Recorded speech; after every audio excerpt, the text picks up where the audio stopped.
Let's go ahead and get started. Let's start our meeting with a Pledge of Allegiance.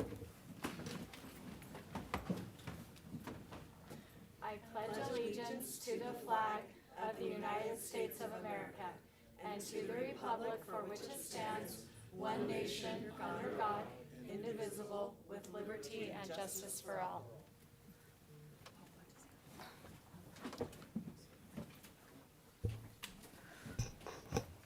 Okay. Really quick before we go on, I needed to excuse Todd Thompson, board member Todd Thompson. He is out of town this evening, and Scott Bryan had a family emergency, called about an hour ago, so he apologizes for not being here.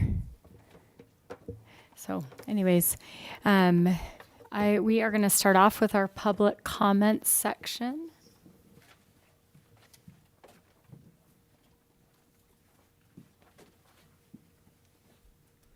Alrighty.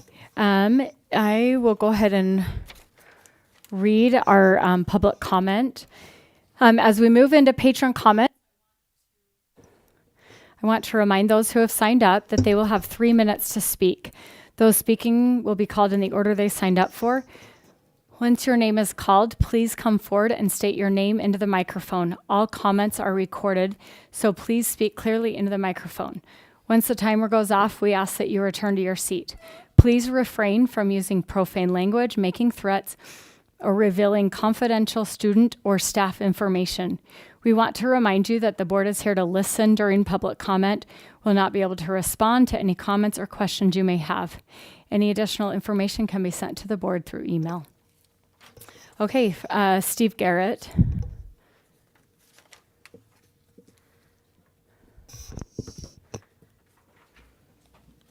My name's Steve Garrett with Tooele tax hike referendum. I'm just here to let you guys know that we haven't forgotten. We're not going away, and accountability will be coming, whether it's now, 2 years, or 4 years from now. This board does not get to display a flagrant disregard and insult the people of this, the great people of this county, and expect to get away with it.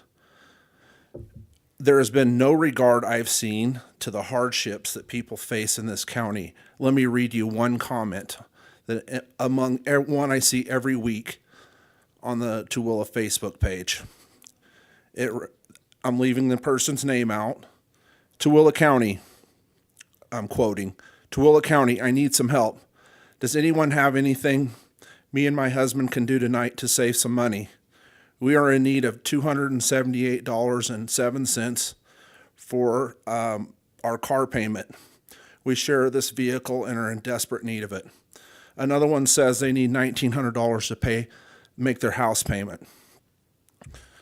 Todd, who's unfortunately not here, said he liked things easy to see with simple graphics. In the 7 years from 2017 to 2024, the school district has increased its budget by 107%,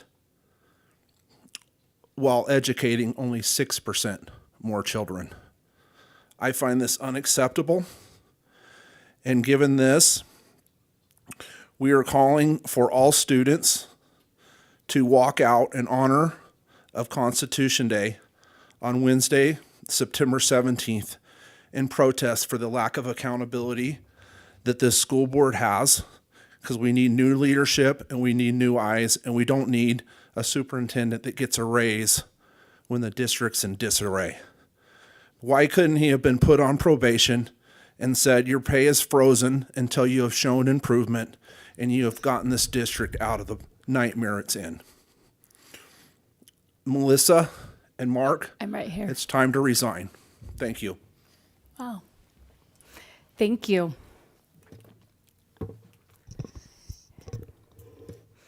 All right. We will move on to our next section in our board packet, academic. I'm going to turn the time over to, sorry, once again, this thing is not academics. There it is. Sorry, Dr. Cody Wright. So if you'll please come up and He's going to report to the board. This is the first time it's been on the agenda, so it's self-explanatory, but these are the three things that you're going to talk about are academic ALPS, GVC, and future years plans. So we appreciate you coming, and we're excited to be able to talk about academics. Thank you. Yeah, thanks for the opportunity.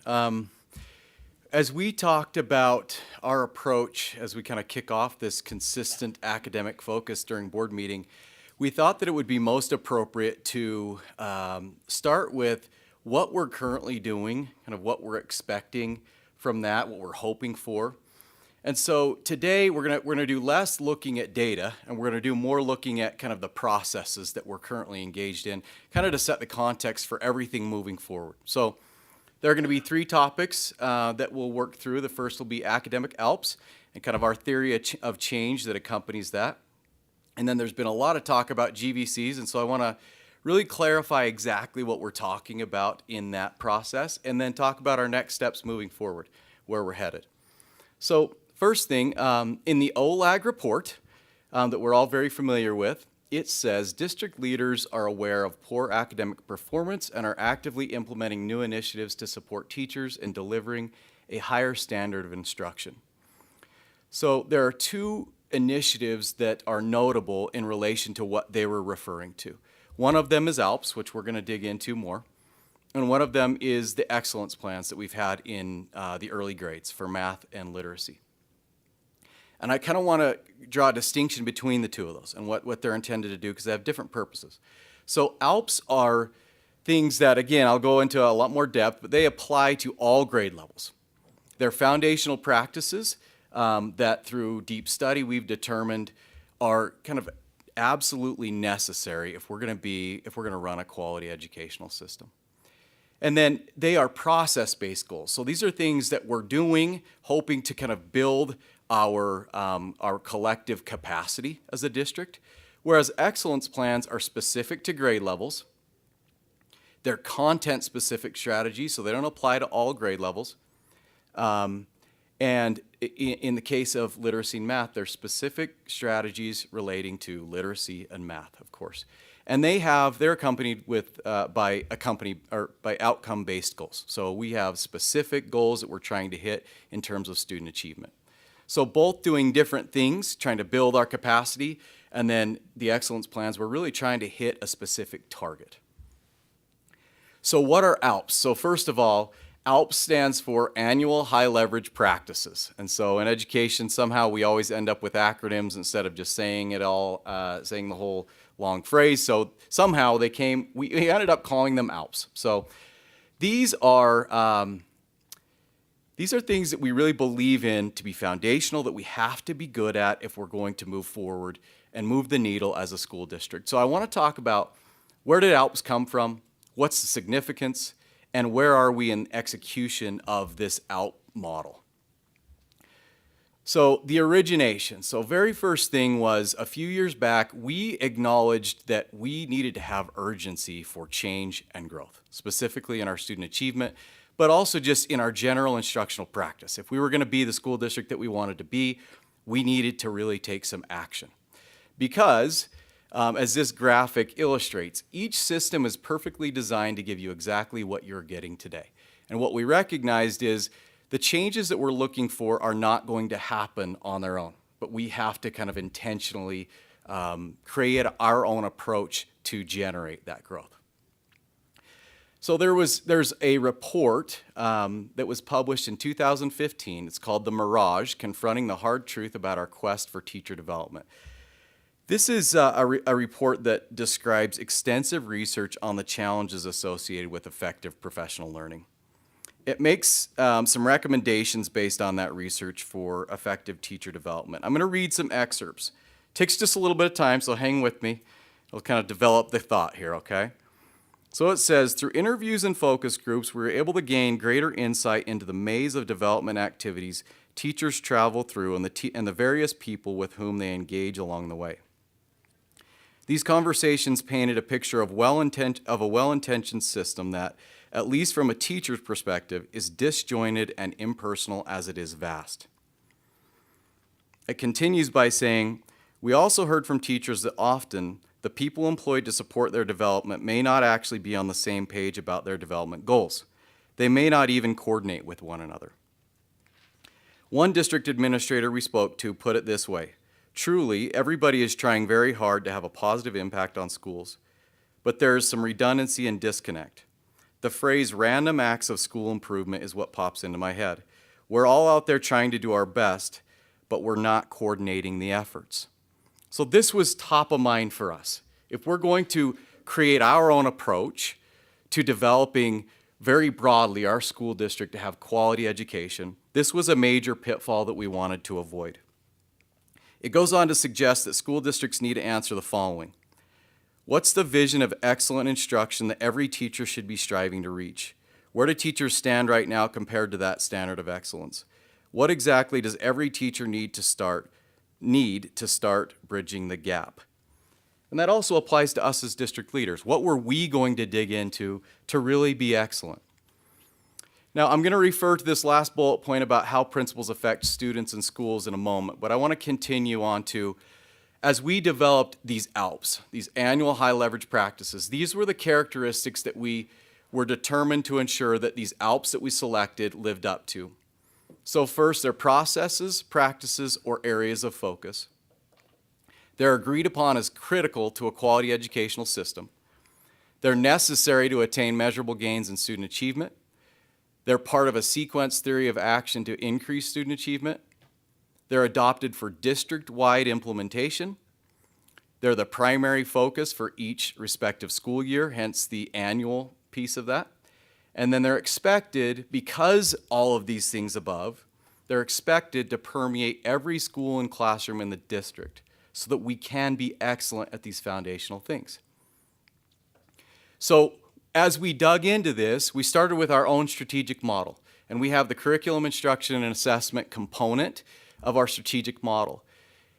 And that is, the curriculum instruction and assessment piece is one piece that we decided if we're going to be excellent as a school district, we have to be excellent in that area. And the four elements underneath that, we have to be excellent at those things so we can be excellent at curriculum and instruction and assessment, which ultimately leads to the overall success of the district. So we chose ALPS, annual high leverage practices, that connected to each of those elements listed underneath. So these are our district we plant our flag saying these are the things that are so fundamental, we have to be great at them. So one is guaranteed and viable curriculum, instructional framework, common formative assessment, and then preventions, interventions, and enrichments. And each of those pieces we are attacking very intentionally. Now we've worked our way through some of those and we're finishing up the last one currently, and I'll talk more about that. Now, as we look at these things that we just named, they don't seem groundbreaking. But this quote, I think, really drives home why we believe in what we believe in after we've done so much research and work to understand this. This is from John Wooden, notoriously successful basketball coach. He says, "I believe in the basics, attention to and perfection of tiny details that might be commonly overlooked. They may seem trivial, perhaps even laughable to those who don't understand, but they aren't. They're fundamental to your progress in basketball, business, and life. They're the difference between champions and near champions." So we are focused on those fundamental things that make the largest difference, and hence the high leverage piece of the ALPS name. So the significance of ALPS is that it helped us to determine the content of our change, but it also had a huge impact on our theory of change, the process that we're going to use, the sequence of what we think if we do this thing, stacked on this thing, stacked on this thing, these things will ultimately lead to where we want to go.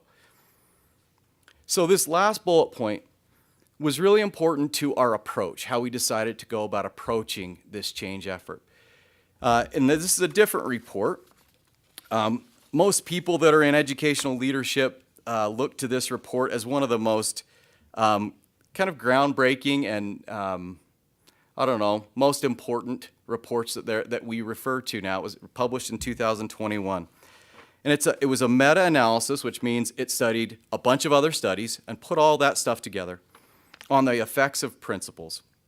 And I'm leading somewhere with this, but hang with me on this idea of thinking about principles. It says, Across rigorous studies estimating principals' effects, principals' contributions to student achievement were nearly as large as the average effects of teachers identified in similar studies. Principals' effects, however, are larger in scope because they are averaged over all students in a school rather than a classroom. Of course, this comparison of principal impacts to teacher impacts is not an apples to apples one because principals' effect on students come largely through their effects on teachers, including how principals hire, retain, develop, and encourage teachers and create appropriate conditions for teaching and learning. For an individual student, exposure to strong teaching is paramount. A student learns more in a school with an effective principal, in part because the principal makes it more likely the student gets that exposure. So the report continues and asks a question that I think is on all of our minds.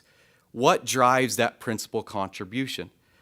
So the very first thing that's listed is principals engage in instructionally focused interactions with teachers. Forms of engagement with teachers that center on instructional practice such as teacher evaluation, instructional coaching, and the establishment of a data-driven, school-wide instructional program to facilitate such interactions. So what we knew was that if we were going to have make a sustainable impact on our school system, that we needed to start with our principals. We needed to ensure that they were competent and confident in these ALPs, in these high leverage practices. Now that means there's a little bit of a lag associated with this model because it's not direct to teacher at first. It's kind of like building an army of competent instructional leaders who can then pay dividends for us throughout their careers in supporting teachers. Now, with that in mind, working with principals first and then having them work in their schools to implement these ALPs. Our 4 ALPs are approached on a 4-year cyclical, that's going to be redundant, a 4-year cycle. So, as we talked about, we have instructional framework, GVCs, CFAs, and systems of support. Our concept is that we address each of those on an annual basis and that each time we come back to them, as I've talked to you about distributed practice, one of the most powerful concepts that we know about in learning. The first time through, people just get an exposure. The second time through, they get more and more competent and confident with that. And as we continue that commitment to those practices, we really become a machine at producing those things, at being competent and having collective capacity to execute those things. So we really are committed to doing all those things. Now, the most recent one that's gotten a lot of attention is guaranteed and viable curriculum. So let's dig into what is guaranteed and viable curriculum. So, go ahead. Sorry, on your 4-year cycle thing, Yeah. when you say quality curriculum, is that guaranteed viable curriculum? Yeah. That's what you're so saying. they're sometimes you'll see them named more generically Right. and sometimes more specifically Yeah. because it may not always be exactly GVCs. It may be some variation or something that enhances and builds upon that back to something related to quality curriculum. So the thing I love about this, and that I hope teachers are understanding it, because we've heard Bob has said it a lot, flavor of the month, and they think now it's a new one, now it's a new one. Yep. Well, they should only be hearing now it's a new one 4 times. 4 times, that's right. And so it's not really that new unless they're new to the district. It's like focusing on something every 4 years, That's which right. isn't an uncommon And thing. initially, it is a lot, right? It's any substantive change is going to feel like a lot, right? But we've tried to really take a stand about the things that we believe and build guides that really describe and explain that. And at first, it's going to seem like a lot. But as we continue through the same things, we're only going to build on those things. It's not going to be drastic changes moving forward. So, great question. So GVCs, Guaranteed and Viable Curriculum, is simply this: an intentionally developed scope and sequence map that ensures, here's the guaranteed part, every standard is accounted for and that every child will be taught every standard in that respective curriculum. Now, that doesn't mean that every standard is going to garner the same amount of attention. Some standards, through teacher analysis, they're going to determine this one's really important and it deserves more time. Some standards are minimally important, but we still, because we're part of a system, right? The state of Utah puts out standards. We are paid, we receive funding to ensure students are learning those standards. And so we have some autonomy to make decisions about what's the most important, what's going to have the most time devoted to it, whereas some maybe aren't as essential to that grade level curriculum. But every standard should be accounted for. That's the guaranteed part of the curriculum. And the viable part is that the curriculum can realistically be taught in the available time for the course. So oftentimes there's so much in the standards, you couldn't possibly teach it all. There's been studies out there that it would take somewhere around like 26 years to enact a 12-year curriculum, which means we inherently have to make decisions about what we're actually going to focus on to make that curriculum viable. So the product of the GVC process is a scope and sequence that's carefully and thoughtfully designed to ensure students will have adequate time to access to learning each standard during the course. Now, what's really important is we believe that both the product that we create, the map that comes out of that, and the process are critical. What's gained in teacher study and analysis is as important as the product that they create. The example I use oftentimes is a teacher could sit down over a weekend, they could look at the standards, they could make a curriculum map really quickly, and if they don't have an in-depth understanding of what those standards really mean and what they're trying to accomplish, that's not very meaningful. But if they have gone through a true process of understanding those standards and their relation to the overall course, and they develop a curriculum map that they believe will meet those standards as well as possible, now we're on to something really powerful. And notice in that, the district, in most cases, there are some content areas the district takes a much more clear stand about what has to happen when in the curriculum, but in most cases, we're giving teachers autonomy to make those decisions, following the process that guides them to do that. This is what really put us on to guaranteed and viable curriculum. Some people think that I'm just completely obsessed with this concept, and I kind of am, but it's because I came upon some research a long time ago that said this. Marzano's research in 2003 concluded that a guaranteed and viable curriculum is the most powerful school-level factor in determining overall student achievement. And if you think back to what is a guaranteed and viable curriculum, just an intentionally designed curriculum map, that makes a lot of sense. If we don't know exactly what we're trying to teach, we're not going to be very successful. Whereas if we do, we could probably be pretty successful. And if we are committed to making ongoing adjustments to that from what we learn from students, from what we learn from assessment feedback, now we're talking about something that really, truly is powerful to what we're doing. So our approach with GVCs, the main tight was that each teacher / team, if they're a team, they do it together. If they're a singleton, they do it on their own. They engage in the GVC process for 2 courses. So that was what we asked them to do last year. And we have good evidence about what has been produced. The loose was the process guides teachers and teams to develop their own curriculum map based on their professional expertise. So there's a lot of options built into the way that they're going to approach. But what isn't loose is whether you're going to be intentional about your curriculum or not, if that makes sense. So we're saying you get to make decisions, but you have to be intentional. That needs to be something that as a district, we're committed to making sure that the curriculum that students receive in classrooms is intentionally thought out and designed.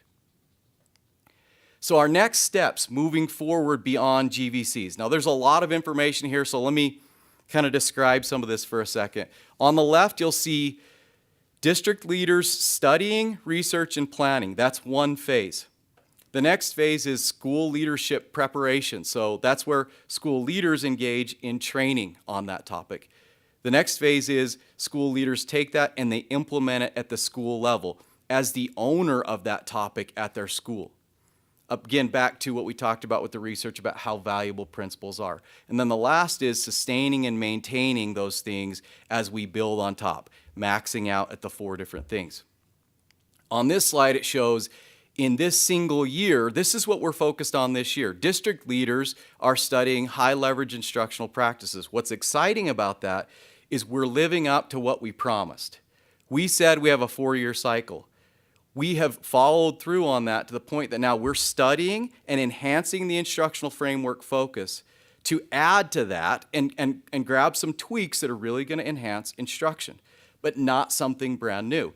Board member Seifus was with us just the other day as we were kind of hashing this process out. But when we say district leaders study, research, and plan, we live that. We're not, we are humble about that. We don't know everything, but we're going to figure it out and make it synthesized for those people that we intend to serve.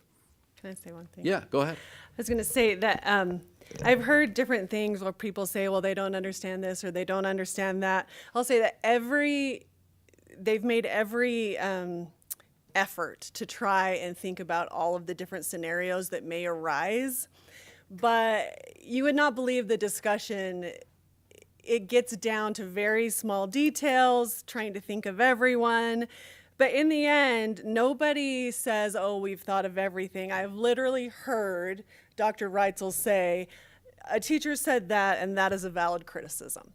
He has literally said this, and then they've put it into their discussion about what to do next. Anyways, yes, whatever day we did that, that was really exciting. I'm so excited about the next phase. So Yeah. Yeah, we kind of need people just to hang with us a little bit, Yeah. trust us a little bit, but I'm going to just say we have to earn that trust, right? We have to do a good job, and we have to show up continuously, and we intend to do that. So on the school leader prep this year, they are learning about post-unit interventions and enrichment. That's part of the systems of support. At the school implementation phase, principals are currently this year, this is what the professional learning days are, at least part of it, is they are implementing common formative assessments and putting that into an instructional cycle that responds to students' needs. And we think a pretty realistic way, not to overwhelm teachers, but to be really intentional about that. And of course, we're sustaining and maintaining what we've previously installed, the instructional framework and guaranteed and viable curriculum. Could I ask a question? Yeah. And I may have missed this, Cody, but Yeah. on your approach, you had each team or teacher, whether they're singleton, and we could use me as a singleton, Yeah. right? They had to do 2 courses. Mm-hmm. Okay, if I'm a teacher, when I retired, I had 8 different courses. Yeah. So what's the expectation for teachers at this point? Are they still operating with the 2, or are they still moving forward with all 8? Yeah, this is a really good question. And it's a question of we're trying to do the right thing while not overwhelming teachers. And I think sometimes teachers question whether we think about that or not. But we are trying to do that. And so we said 2. And with all these instructional practices, the big question is how do we fit these things into our professional learning communities once they're in place, right? And so that's actually one of the things in the second half of this year, we're digging into how are we going to make use of these core instructional practices, our ALPS, in PLCs. And so the really short answer to a very long discussion is that we're hoping that teachers, knowing the process now, will continue to apply that to their other courses in a sustainable way, right? It's not sustainable to say, teacher, you have 8 different preps. You prep for 8 different courses, make 8 GVCs this year. We know that's not possible. It may not even be possible in 2 or 3 years, but continue, knowing the process, continue to apply that to your courses. So that's probably where building administration is going to take the lead and still encourage and move that forward, correct? That's right. Yep. Because, just knowing what being a teacher as long as I was, there are some that'll say, well, I got the 2 done. Absolutely. Right. And that's why we believe so much in this 4-year committed cycle, is that if we miss them the first time, we'll pick them up at some point, right? And that's what we intend to do. And at some level, that's all we can do, is continue to build the system and be committed to it. But we are reliant on principals and teachers' goodwill, right, to do what we think is the right thing for their students. That's a great question, though. Now, so going back, I just want to show the intentionality of this, okay? The idea started in 2021-22, and you can see if you follow the blue in 22-23, you see guaranteed and viable curriculum drops down to school leader prep in 23-24, to school implementation in 24-25, and then sustain and maintain. These are not fly-by-night concepts. These are things that there is so much commitment to. We are 4 years into this at this point. And honestly, a lot of people talk about how much it is to juggle. And I know that because me and my team are juggling all 4 of these phases: the development, the teaching, the support, and then helping to sustain and maintain. And I'm not saying that that's any more or less for us, but yeah, we're in it. It's a lot for all of us. But it goes back to, as the audit said, what are we trying to do? Are we trying to be great, or are we going to settle? And we have a tall task, but I would say we're not scared of that. So my summary, real quick, is that we talked about academic ALPS. We have ALPS, annual high leverage practices for curriculum, instruction, assessment, and support. That's really what those things boil down to, those fundamental aspects of a quality education. And our theory of change starts with principals, taking that to the school, being the most influential person in that school. One thing we've learned is that district leaders are not the most, I shouldn't say we've learned, we've known for a long time. District leaders are not the most influential people in schools. We just don't have the relationships that principals do. And then we are taking a sustainability approach, not a hurry and just ram it through. And I believe strongly that there are two ways to lead. You can lead to make things look like you're making a difference, or you can lead to make a difference. And that's what we're trying to do, is dig into the hard things. And sometimes it doesn't look as neat and pretty when you take the real route. And then our next steps are we're digging into CFAs this year, and systems of support will be next year, and our principals are engaged in that work right now. I feel like I just ran a marathon of talking, so. I don't What know questions do whose you have? light went on first, either Valerie or Elizabeth. Go ahead. Elizabeth and then So Val. a few clarifying questions. Are the GVCs submitted to the principals or to the district office? So the GVCs are not submitted to anyone, though they're accessible by principals and district leaders and other principals. So the way that we've worked that, and we had a lot of discussion about this. We feel like if GVCs are not accessible, there's really no way to hold anyone accountable to that they exist, right? And if there's no accountability, we know that they're unlikely to happen. Bob referenced, there might be some people who are just trying to get by. And so we want principals to be able to see it. We want district leaders to be able to see it. And that really came in handy as we gave some feedback. But to answer your question, principals have a spreadsheet for their school. Has all their content areas with different sheets within that spreadsheet. And they have a place where the teachers can go in and they can paste their own GVC spreadsheet link there. We also have a spreadsheet that has all the schools listed and has, so myself, for example, area directors, my team, superintendent, they can go in there, they can click on any school, they can click on any class, and they can see that guaranteed and viable curriculum. I would say, to be fair at this point, we're more concerned with an attempt than necessarily quality or perfection, because we're trying to get people to engage in the work, and as they do it more, they'll become better at it, right? That's how we all kind of operate. Does that answer your question? Yes. So then my question is, why has it taken the district so long to do this? Because I did that 15 years ago in Murray District. We had to submit it to our principal. Yeah. So I will say I'm really proud of this work. I've been in multiple districts, and I don't know of a single district that does it in a systematic way that we do. Now, I understand that can come across to some people as that we're controlling. I don't see it that way at all. To me, again, going back to what we're trying to do around here as being a great school district, at the very least, we have to be able to guarantee that classrooms have a quality curriculum map. I just want to speak to what she just said. I thought the same thing when I first started being on that committee. I thought, I did this 20 years ago in Provo, and this is what I learned to do in school.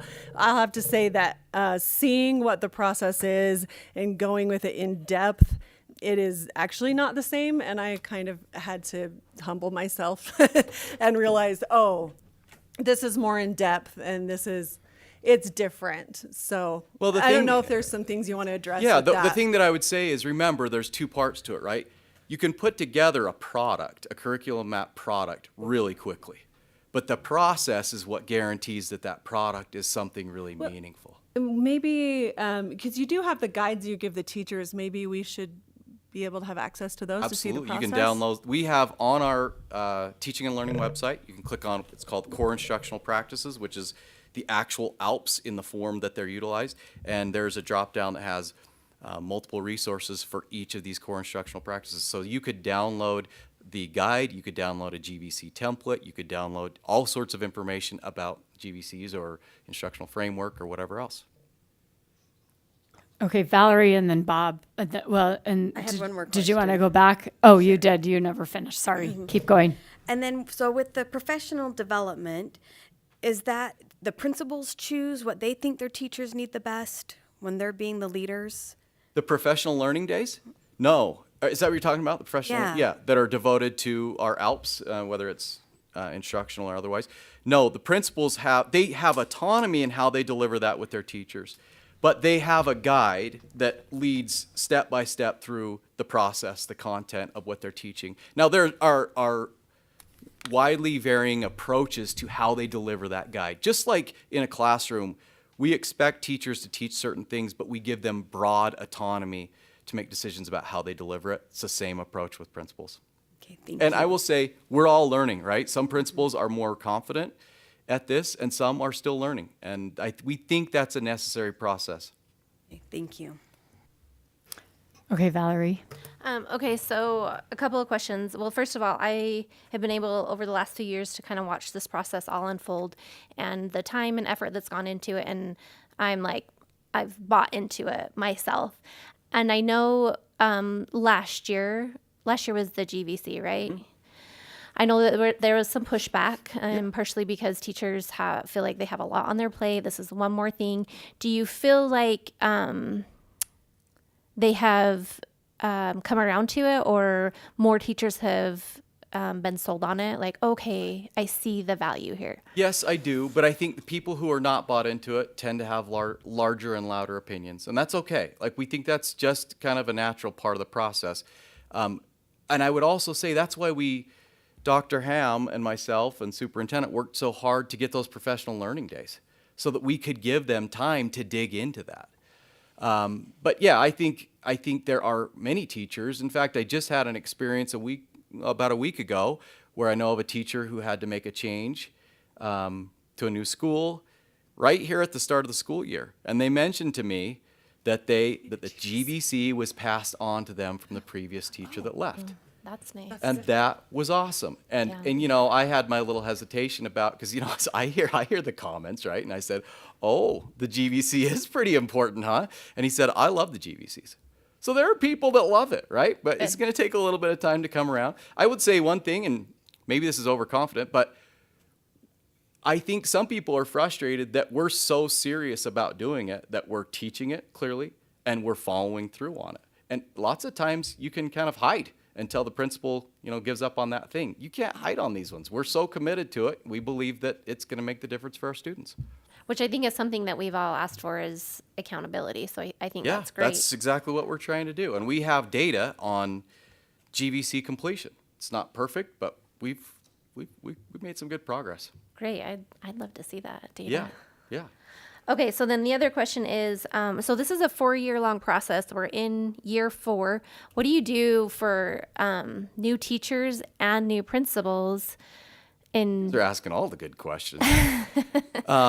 So the short answer right now is we don't have a great answer to that yet. And I will say my team asks that question all the time. What are we doing? What are we doing? What are we doing for those people? Right now, our process is we churn them in when they show up in that 4-year cycle, right? In the long run, we want to develop more resources and more paid opportunities for teachers to engage in that. But as you all know, there are limited resources in this world. So that is something on our radar, and I'll just say we don't have a great answer yet.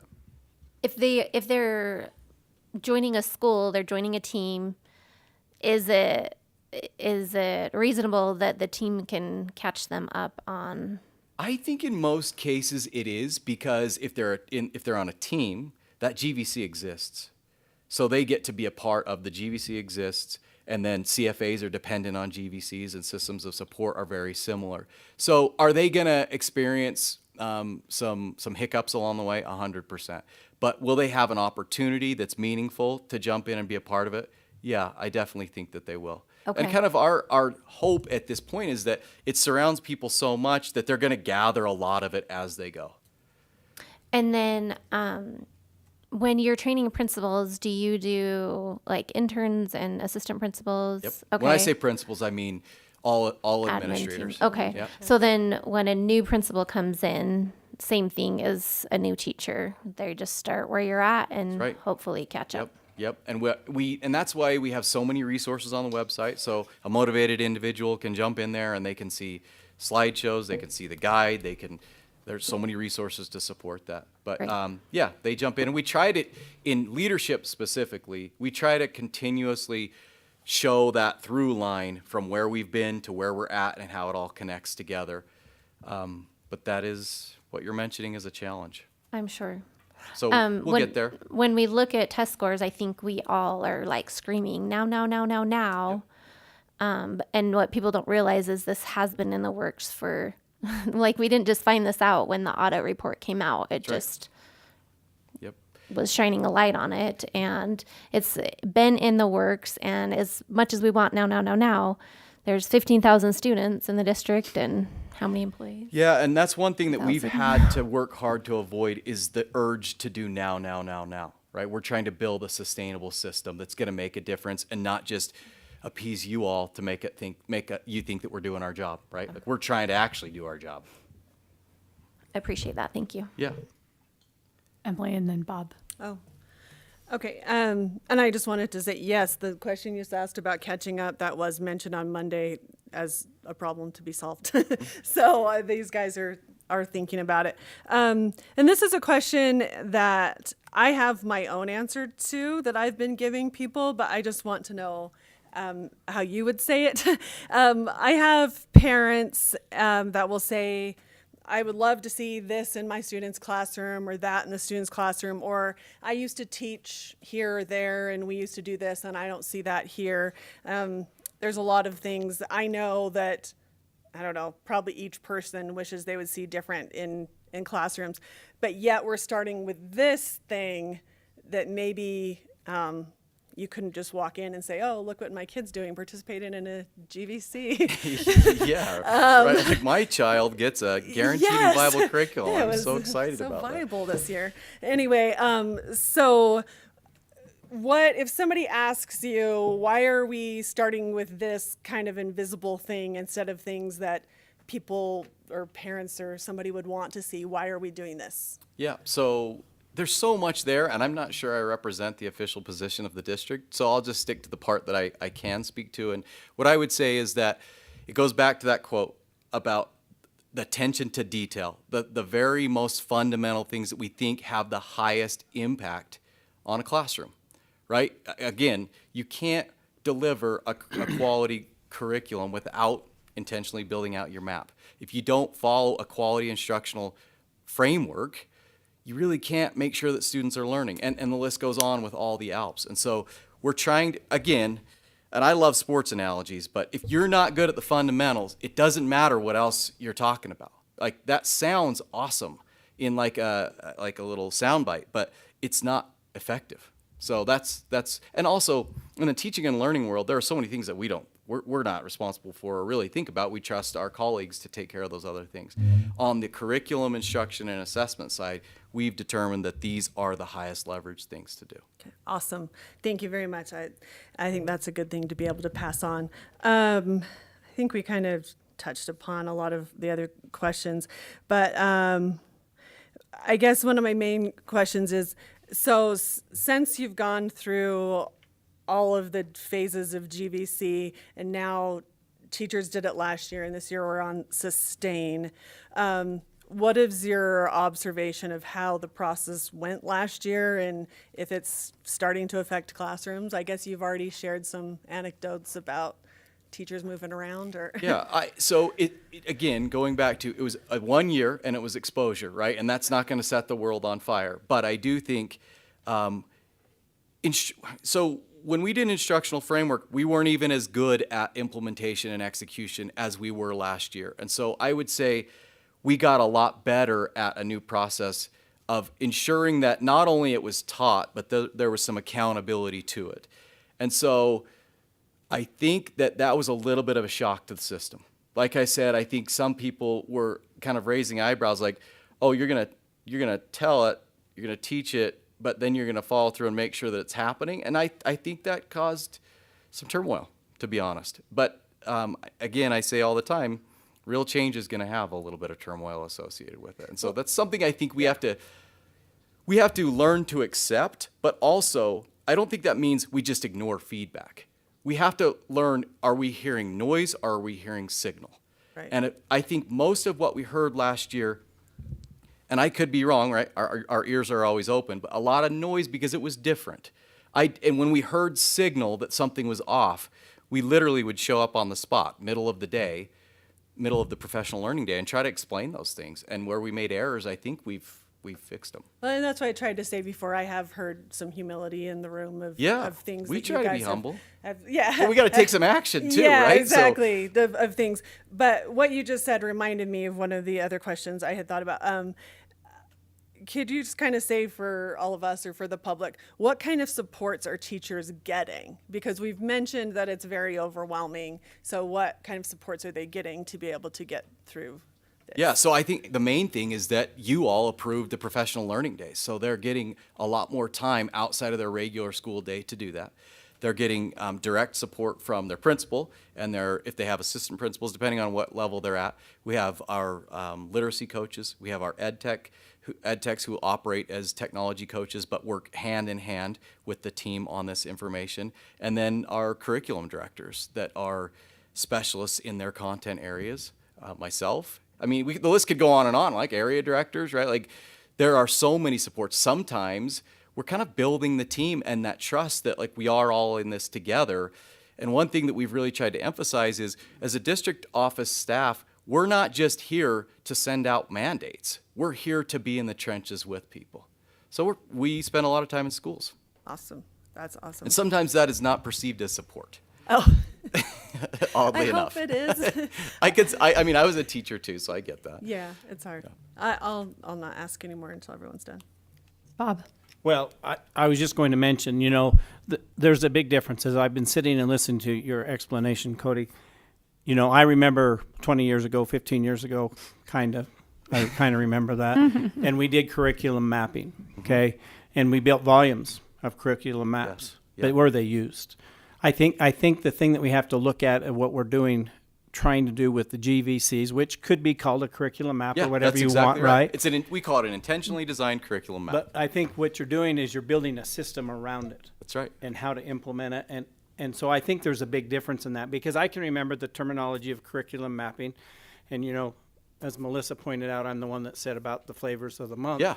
And that's the way that was taken at that point in time because a lot of times is we built that volume, we built those notebooks full of curriculum maps and they sat there. That's right. And so it takes the process or the system, I think, in order to implement. And so that's what... Yeah, that's right. And part of, specifically in our guide to developing a GVC, there's a step that says after each unit, you should be pulling that GVC up and making notes and adjustments for the next time you teach that unit. And at the end of the year, you use your data from your assessments and you use that to inform what should we do with our GVC. So we're trying to build that in. And again, we're reliant on principals to reference that when they go in to make observations. One of the big gains of a GVC as a principal is that it used to be if you go into a classroom and you see a great lesson, it's like, that's awesome.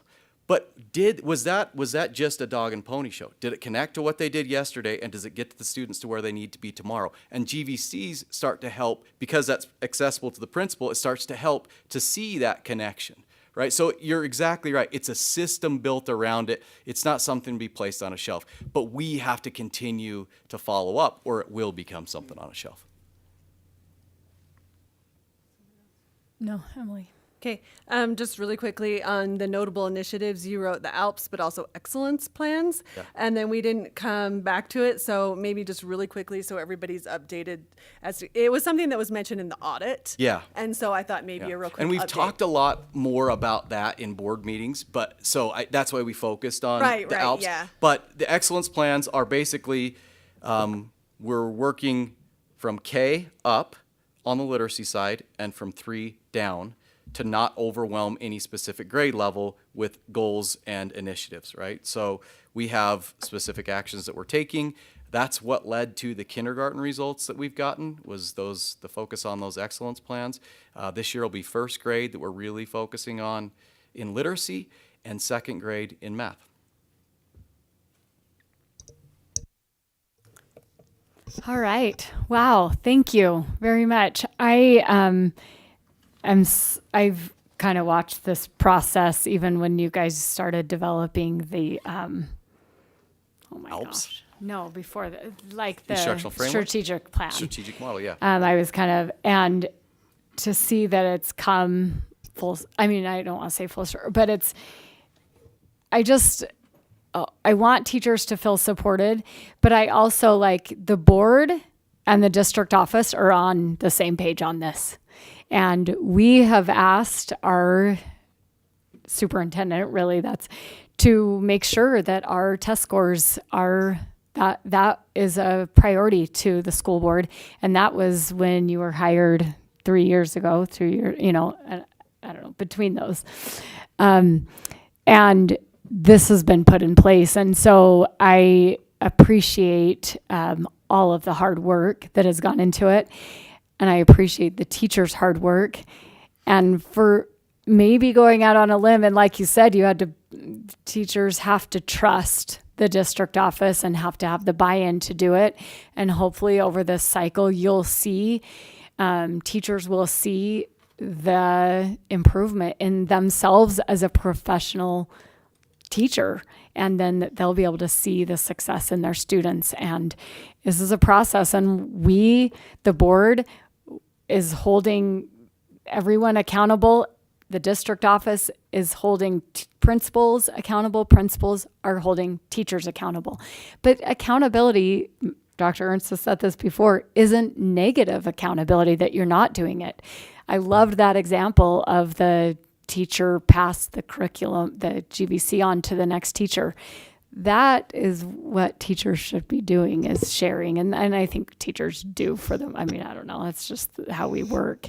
Anyway, so I appreciate, as a board, we appreciate that. And it's maybe different and new for this district over the past 4 or 5 years. I'm not sure, but this is here to stay, and it's a cycle, and we're going to have the best teachers being intentional teachers. Yeah, and I will just say as a parting kind of note here, because I don't want people to think that we're all about test scores. We believe that test scores are the best objective measure of whether students are learning or not. It's not the only one, but it does give us objective information of whether our students are progressing or not. So we do believe that test scores matter, but we don't believe they're the only thing that matter. So kind of a balance with that. Yeah. Okay, thank you very much.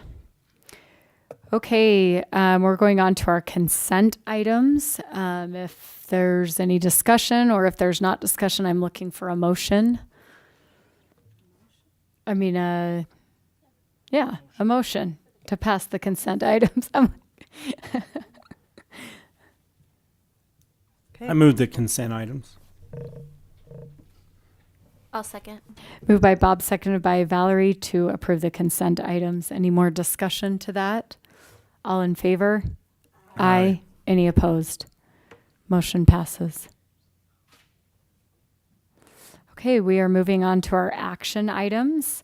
Revised policy 2002, Central Office Administrators. It's a first read. Terry Christensen he's our Director of Policy. Anyways, and we're looking to approve the policy, not move it on to a second read. So if you'll go through that, thank you. Yeah, correct. So basically, this is following the audit recommendations.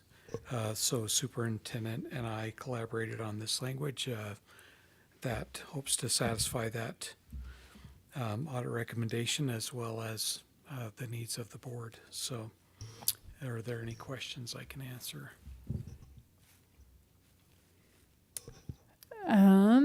If there's no questions, if we've, like I said, I think you said it fine with the audit report. If people were following the audit report, then I'm looking for a motion if there's no questions.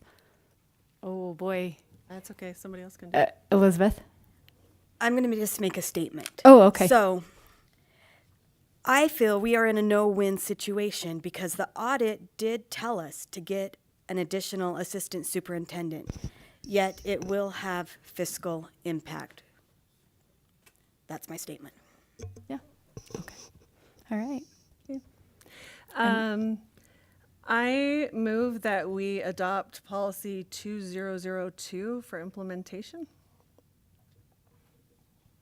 I'll second. Moved by Emily, seconded by Valerie, that we adopt revised policy 2002 for implementation. Is there any other discussion to the motion?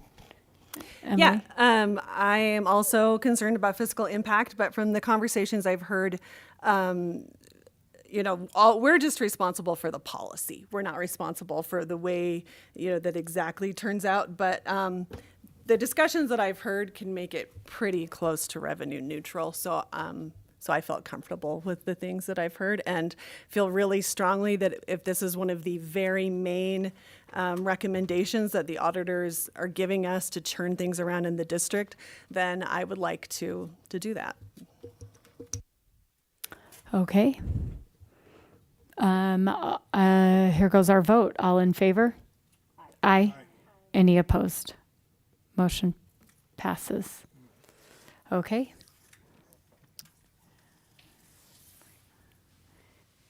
Okay, 6.2. Revised Policy 5047, Safe Schools Emergency Safety Interventions. This is our first read. Marissa Lowry. So Thank you. So we currently have the ESI policy. We have just updated the language to reflect the board rule changes. So they went from R27609, they want to combine it with R277608. So we've updated that language and we've added in a training requirement, which is the foundational behavior training that's done through Safe Schools and then our comprehensive behavior training. So all of this was just done to make sure it's aligned to board rule. Okay. And you're suggesting to move to a second read just to have the public time to look? Yep. Okay. Valerie? I move. Sorry, I'm looking for what the policy. Can I call it ESI policy? It's 5047. Sorry. I move that we take policy 5047 to a second read. Second. Moved by Valerie, seconded by Bob to move revised policy 4007 for a second read. Is there any discussion? Did I say the wrong one? No. Oh, You said 2 zeros. It's 5047. Oh, 5047 for a second read. Is there any discussion to that motion, Elizabeth, and then Emily? that's Elizabeth. I have a question for Marissa. Can you just define for the public what a seclusion room is? Yes, so last month we got our seclusion rooms board approved, and so it's a designated room that if a student meets the criteria that you can put that child into a room. It's not a locked door or anything, and we're supervising just to help them calm down in that seclusionary timeout space. And to my understanding, there isn't, but I just want to check again with the whole board, that is there anywhere in this policy that we have room to make changes? No. Okay. All in favor? Aye. Any opposed? Motion passes. Okay, revised policy 1001, board power and duties is the first read. Terry Christensen will be going over this. Okay, so again, it's part of the audit recommendations. So we took a stab at the language which would match those recommendations. So what you have in front of you in green is that proposed language. If you have any questions or any changes, we're happy to entertain.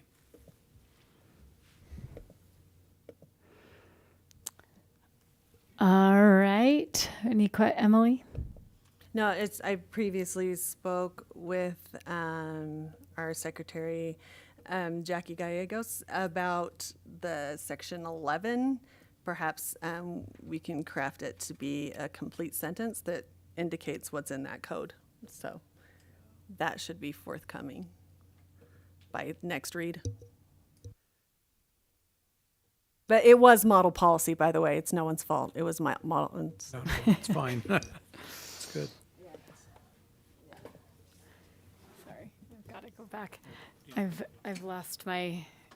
Okay, so I am looking for a motion. You guys, I said this last time. This new program is for some reason I clicked on it. Okay, so I'm looking for a motion to approve it. Or move it to another read.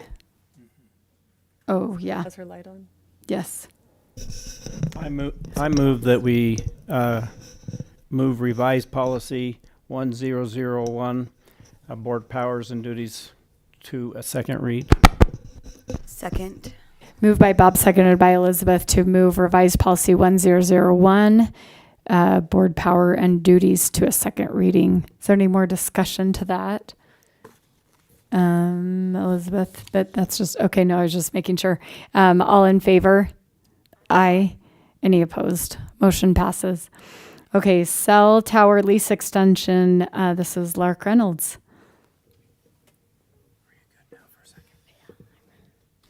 Yeah, we currently have had for years a cell tower at Tooele High School that is rented out on our property, and they came back to us with some terms to extend that contract, which you have in front of you.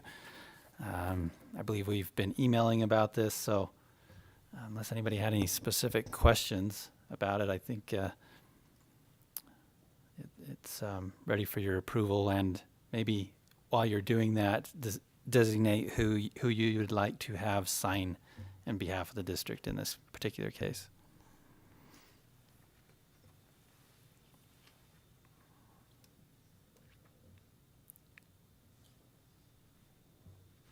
Okay, sorry about that.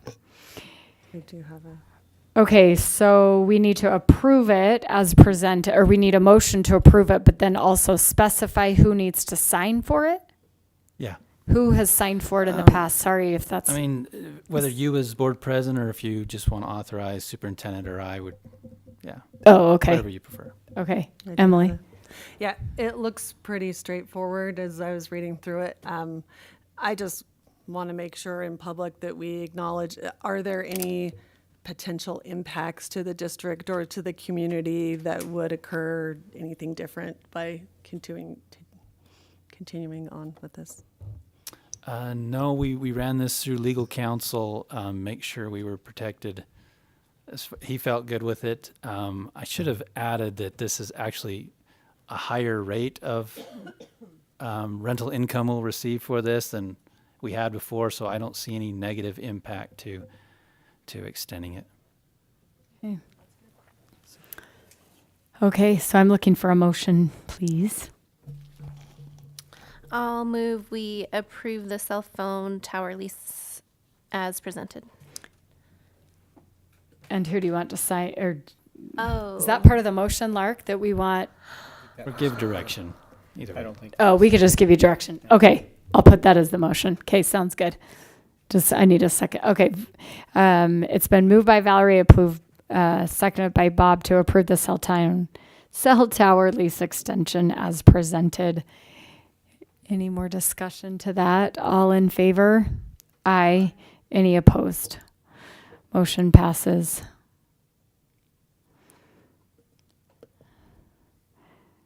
Okay.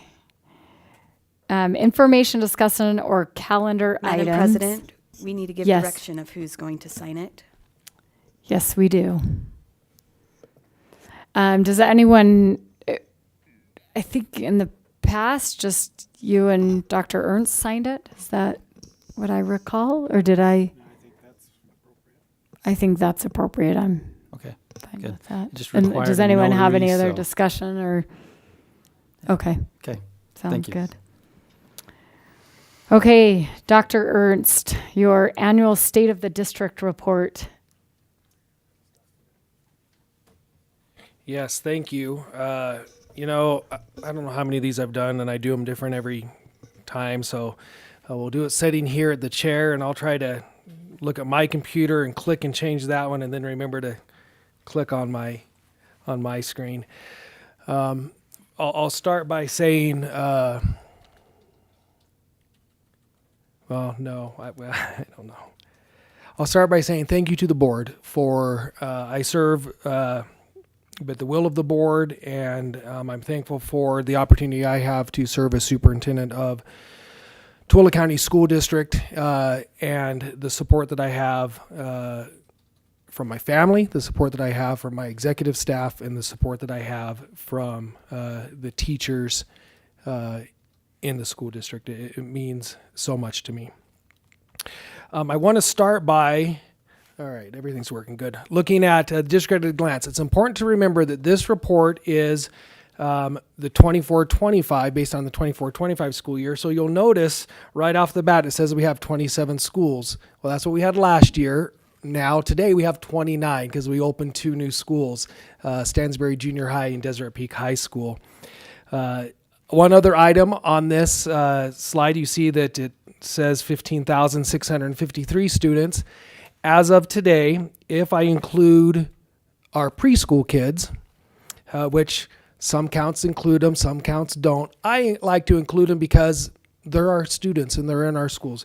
If we include our preschool students, we are at 16,242 total students.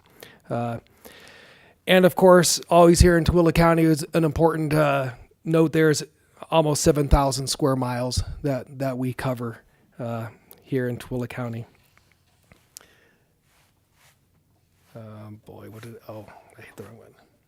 Okay, I want to also say that the strategic model remains as our umbrella, our guiding document. Everything that we try to do in Tooele County School District funnels through the strategic model.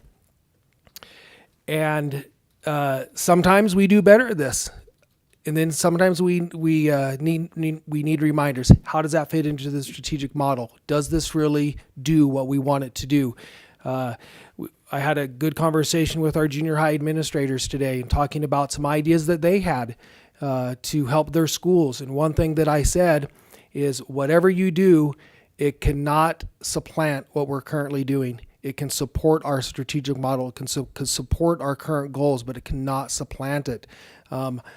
Dr. Reitzel talked about that we're committed to this. I'm so committed to this academic cycle that we've created and doing things the right way and doing them to create a good system. I met with aspiring principals yesterday, and I told them, as long as I'm superintendent, we're going to do this cycle. It's not going away. So buy in because it's going to keep happening. So I love the strategic model. The strategic model, probably next year, we will, I'll put a committee together and I want to relook at it. My thought was every 5 years when we first created it. The reason behind that is I want to make sure that the strategic model is still doing what we initially wanted it to do. So next school year, we'll put together a group of people and decide how we're going to do that and what we want to do. I will just say, I don't anticipate any major changes to the strategic model. There may be some tweaks, some small tweaks, but I don't anticipate any major changes. Okay, a mission statement. Tooele County School District has a mission statement. I don't think anyone knows what it is. It used to be on our website. I think it was just, every student can learn or something like that. This mission statement here was developed by the superintendent's executive staff. And it's real basic. Ensure that students have the knowledge, skills, and dispositions to achieve their potential. Each individual student, based on their individual needs. Every student that comes to us, their potential is different. Some kid will graduate and be the valedictorian. Other kids won't be able to do that. But what I'm most concerned about is they have the knowledge, skills, and dispositions they need in order to do whatever is next for them in life. And that's our mission here in the Tooele County School District. I want to talk about a little bit of we did with our strategic plan. So each of the 5 areas in the model has a different committee, and they set themselves goals. We've now changed those to be areas of focus because we've learned that sometimes it's not really a goal, it's just an area of focus. The teachers, leaders, and support staff. This is an interesting group because the focus can change to different departments year to year. This particular year, this last year, it had an update with to develop a digital employee handbook to provide a centralized access to key resources. As we started digging into this, I had some. Oh, okay. I thought something fell off my chair. It was Valerie's shoe. So, As we went through this process, we ran into some hiccups about, is it a digital employee handbook? Is it a physical copy? I wanted a physical copy that we could give to people. That created some delay. I didn't like the way the original digital one looked because it was just a whole bunch of links to policy and then it didn't tell you anything. So this, I will just complete honest, this goal was not met fully. However, looking ahead, a renewed vision of guiding the next phase of development. I have some ideas. I've been on some different websites just recently looking at how some other school districts do things. I really like what we're learning. And so more to come on the completion of this goal because I've been harping on this for a while, so it's not going away. The teachers, leaders, and support staff coming up. So I want to talk about what it's going to look like for this coming school year. This is kind of an ambiguous goal or a focus area. Empower teachers, leaders, and support staff through targeted training, clear expectations, and accountability systems that foster confident, effective decision-making at all levels. Well, that sounds just great. I don't know what it means. And then you see 4 action items. As we go through the 25-26 strategic plan, you're going to see action items for each thing. What the executive staff doesn't even know, they'll find this out tomorrow morning in our meeting, is I'm going to require from them to take each of these action steps if they're over one of these areas, and they're going to have to give to me what the measure is, how we're going to measure that action item, when we're going to measure it, when it's going to be completed by, and who the responsible party is. And so that'll come tomorrow. I hope to have that.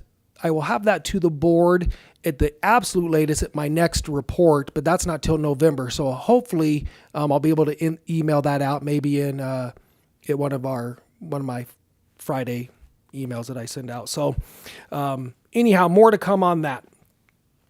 The next one, curriculum, instruction, and assessment. Dr. Reitzel did a great job of talking a little bit about where we're at.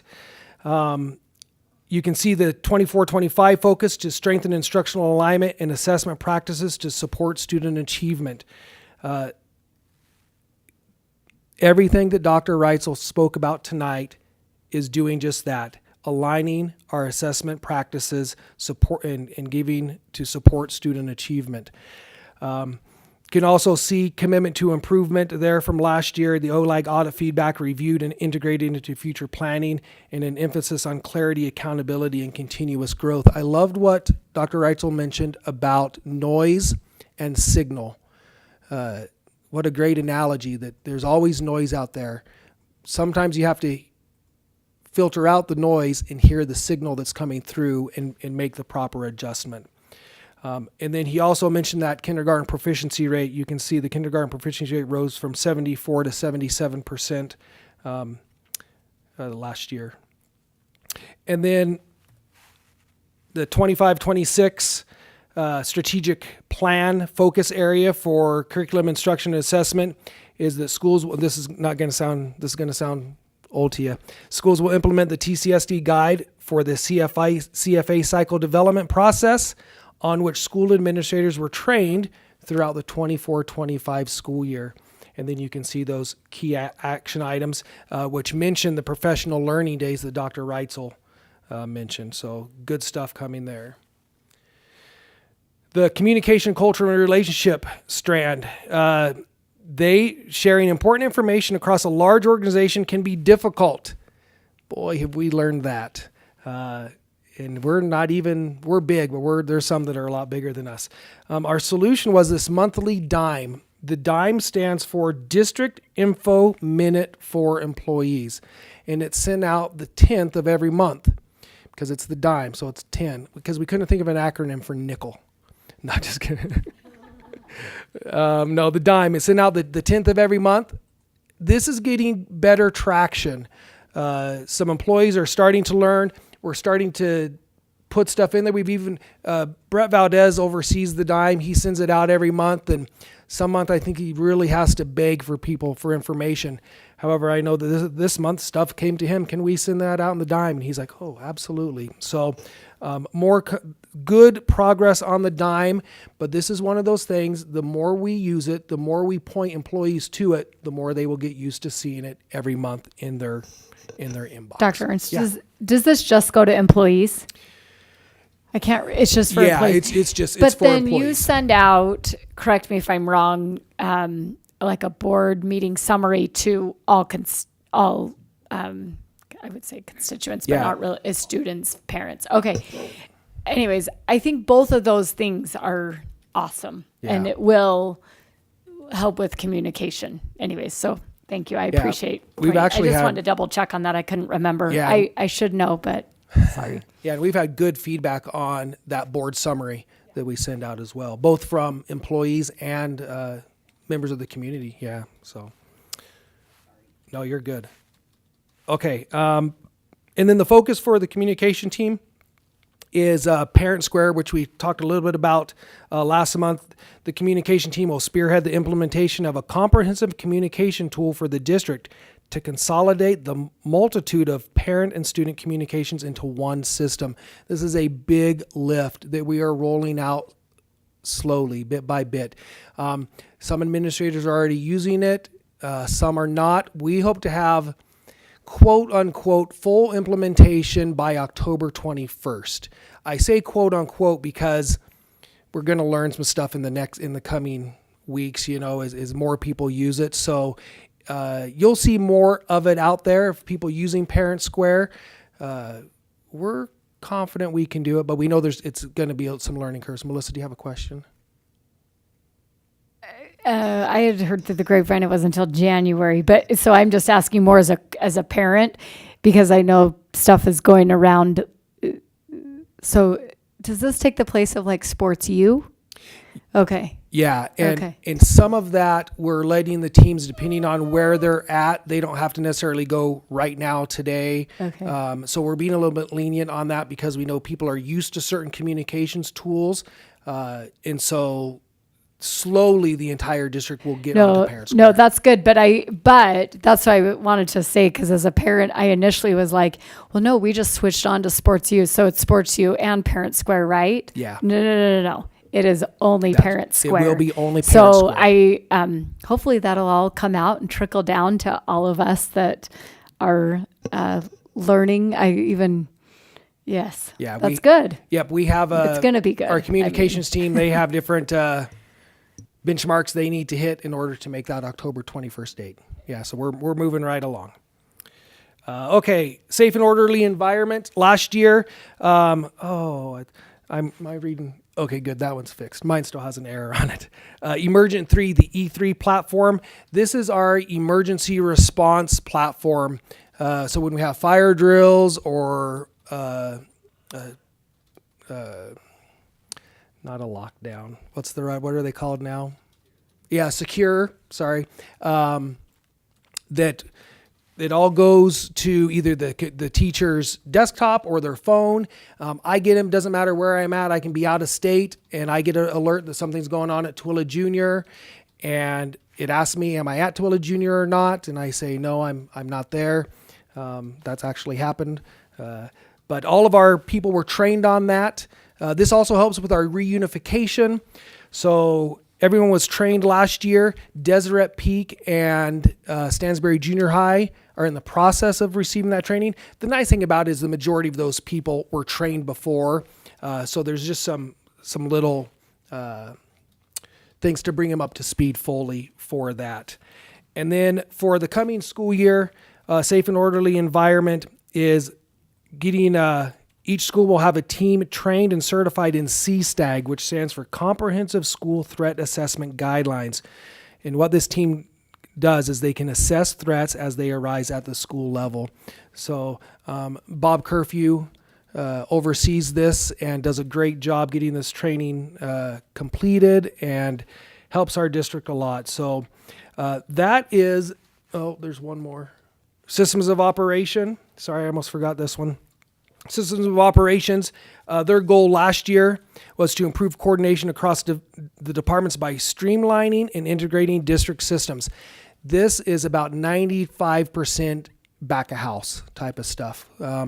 But I love what it says the impact at the bottom of this slide. These behind-the-scenes improvements create a more efficient, secure, and responsive foundation, positioning our district to better serve students, staff, and schools. Being able to integrate our Active Directory, our School ERP Pro, EdFi, our other programs is just vital. It's interesting. I remember shortly after I was hired as superintendent, we were in our executive meeting and we were having a discussion about, I don't even know what, but the whole problem was our Active Directory was not talking with School ERP Pro. And so it was creating some different problems. So it's like, well, how do we fix that? Well, it became one of our areas of focus. And so we were able to do some back of the house stuff to get that fixed.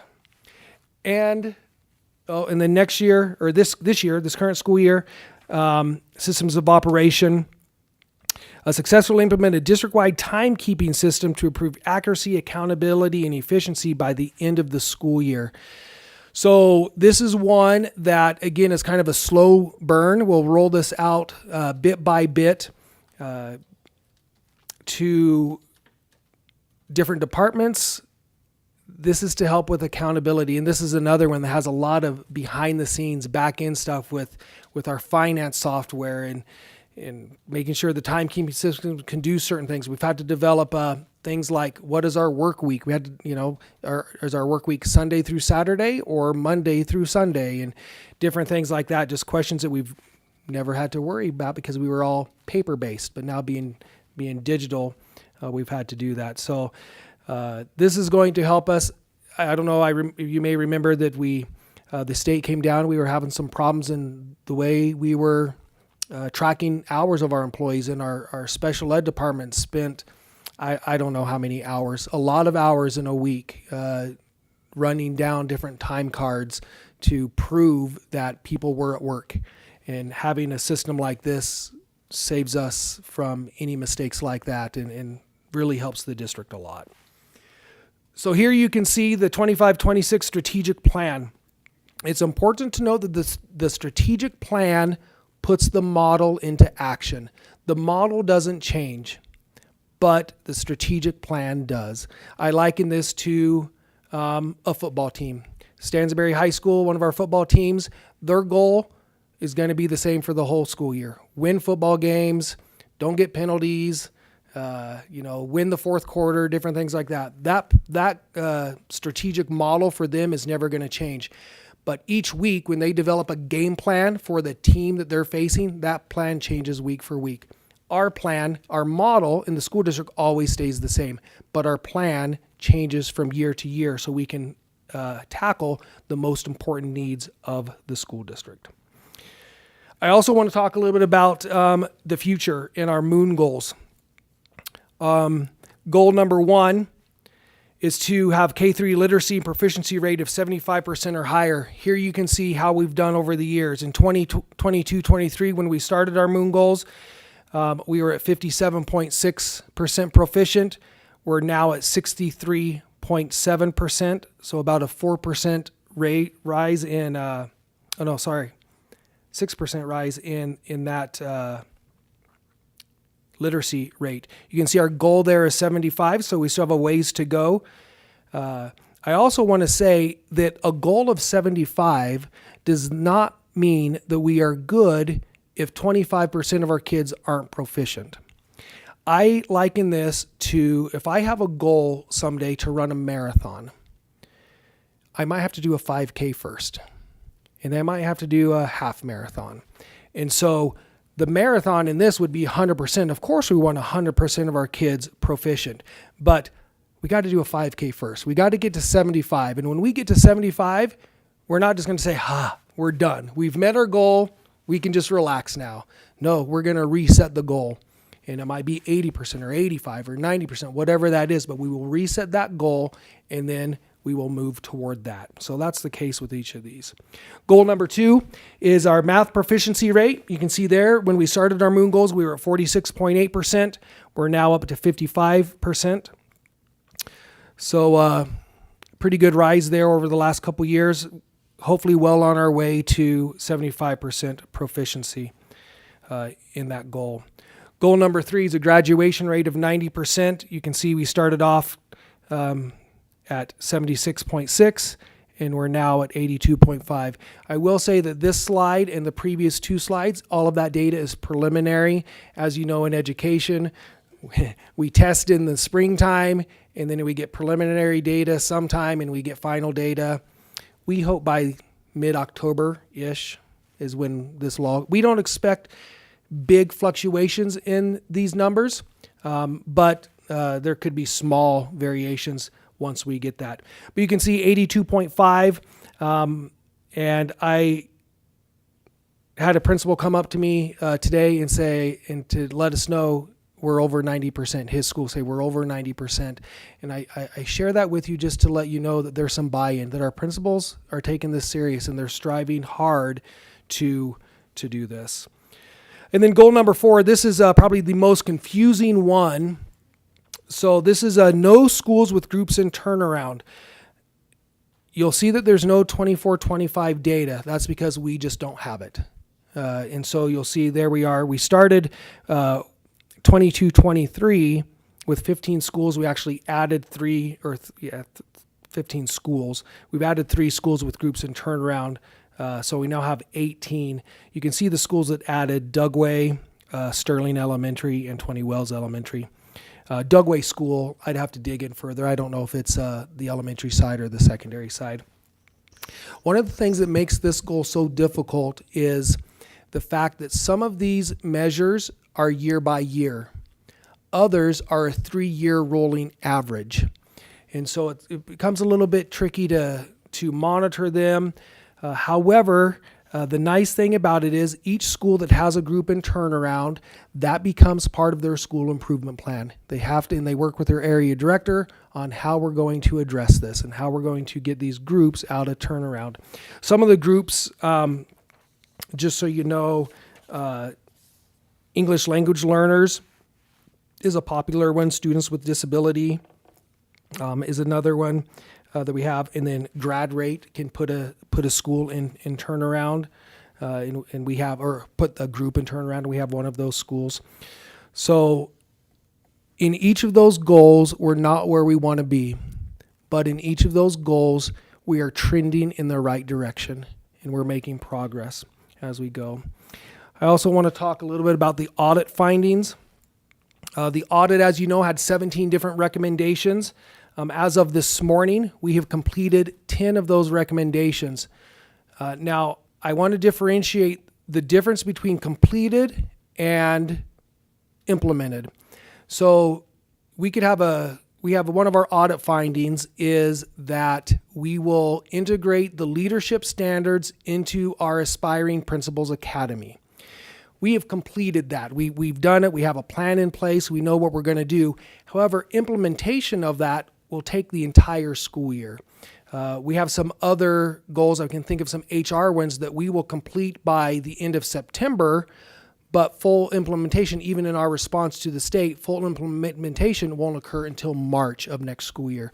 So I say that they are completed, but I do want to differentiate between completed and fully implemented just because it takes time to fully implement those. However, I'm very proud of the fact that we have been very proactive in these audit findings, and to have 10, and honestly, as of today, it's more than 10 of these addressed, is impressive, the work that the executive staff is doing on that. And then I wanted to mention that next school year, we will once again be going through the accreditation process.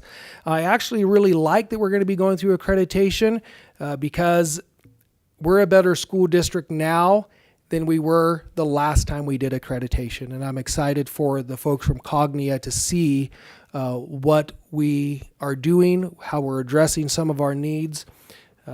We will have a meeting with Cognia later this fall to start that process.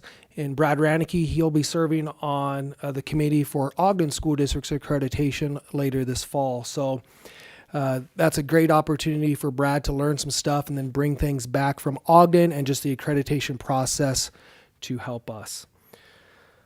Questions you have for me?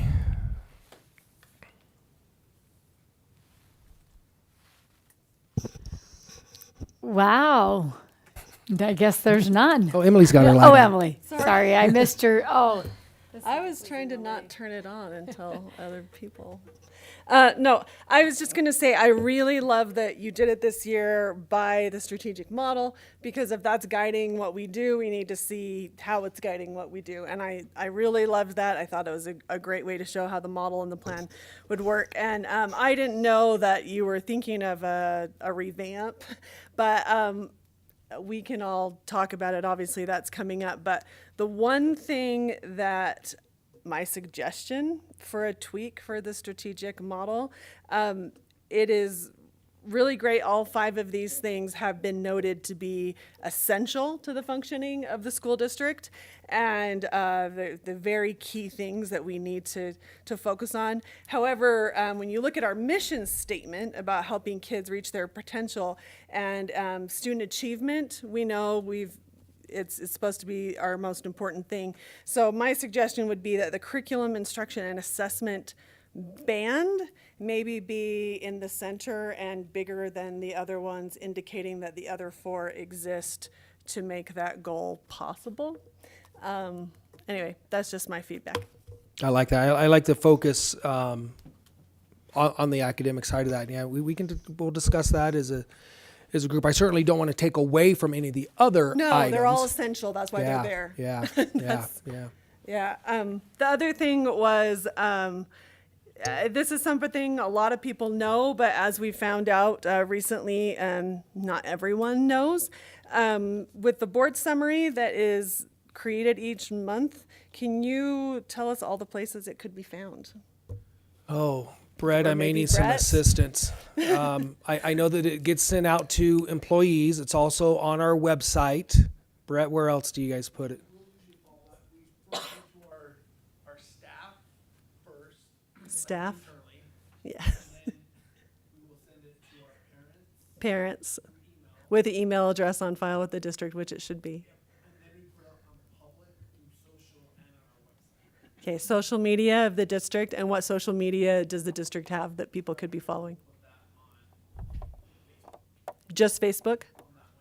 Okay, and so then also on the website. Okay. Yep.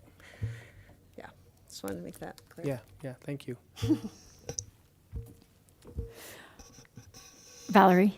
The Cognia, I was a little surprised to see that. How often do you do that process? Yeah, it's every, well, kind of depends. We're on a 5-year rotation.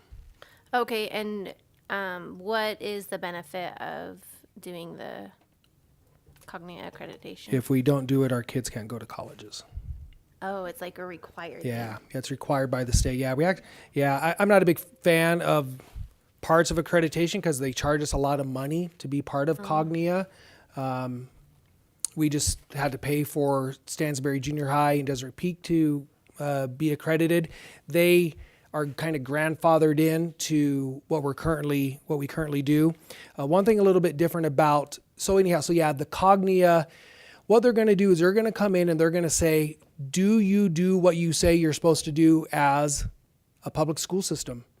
And if we do, great, they'll give us an accreditation. If not, they will generally give you an accreditation, but they may say we're going to come back in a year and you have to fix these things.